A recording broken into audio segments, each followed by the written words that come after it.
மாணவர்கள் கடன், கல்வி கடன் தள்ளுபடி. இது மாதிரி உலகத்தில் ஒரு கொடுமை உண்டா? கல்வி மானுட உரிமை, கொடுக்க வேண்டியது அரசின் கடமை.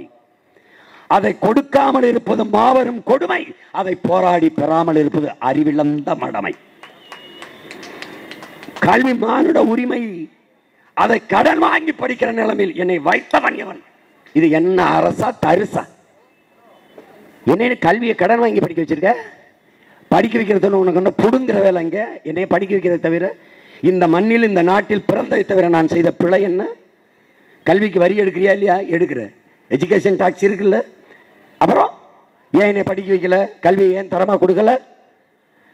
கல்விக்கு வரி எடுத்துக்கிடுவேன், ஆனால் தனியார் முதலாளிகிட்ட நான் காசு கட்டி தரமான கல்வியை கற்றுக்கணும். எப்படி இருக்கு? ஏன் இந்த அரசு கல்வி தரத்தை உயர்த்தல? தனியார் கல்வி நிறுவனங்களை வைத்திருக்கிறவர்களே அரசை நடத்துகிறவர்கள் அமைச்சர்கள் தான்.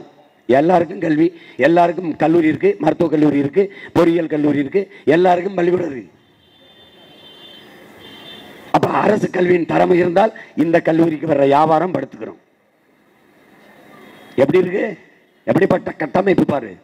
கல்வி கடன், மாணவர்களின் கல்வி கடன், கடன் வாங்கி கல்வி கற்கிற நிலையில் உன்னை வைத்ததற்கு அதுக்காவது நீ கோபப்படணும். கோபப்பட்டு என்ன பண்ணும்? மைக் சின்னத்தில் வாக்கு செலுத்தணும். அதுக்காவது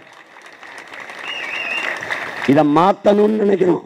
இதை உங்கள் பிள்ளைகள் மாற்ற வேண்டும் என்று நினைக்கிறோம். அதற்காகவாவது நாங்கள் வென்றே தீரணும், வென்றே தீரணும். உலகத்தில் கல்வியில் முதலிடத்தில் தென்கொரியா, 2வது இடத்தில் ஜப்பான், 3வது இடத்தில் சிங்கப்பூர், 4வது இடத்தில் ஹாங்காங், 5வது இடத்தில் பின்லாந்து. இந்த 5 நாடுகளை முந்திக்கொண்டு தமிழர் நாடு நிற்கணும்னு நினைக்கிறோம். எங்களை பார்த்து இந்திய பெருநிலம் எங்கும் அந்த தீ பரவணும்னு நினைக்கிறோம். ஏன் தமிழ்நாடு போல கல்வி கொடுக்க முடியாது என்ற எண்ணம் எல்லாருக்கும் வரணும். அது வர வேண்டும் என்றால் உங்கள் பிள்ளைகள் வென்றே தீர வேண்டும். டெல்லியில் அரவிந்த் கெஜ்ரிவால் கல்வியை எப்படி கொடுத்திருக்கிறேன் பார் என்று சொல்லி வாக்கேட்டு மறுபடி வந்தார். பள்ளிக்கூடங்களை நட்சத்திர விடுதிகள் போல கட்டினார், தரத்தை உயர்த்தினார்.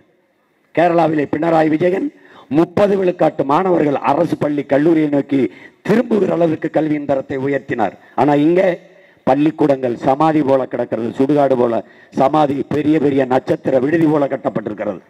இதை தகர்க்க வேண்டும் என்று உங்கள் பிள்ளைகள் நினைக்கிறோம். இதிலிருந்து ஒரு மாற்றத்தை உருவாக்க வேண்டும் நினைக்கிறோம். அதுக்காகவாவது நாங்கள் வென்றே தீர வேண்டும்.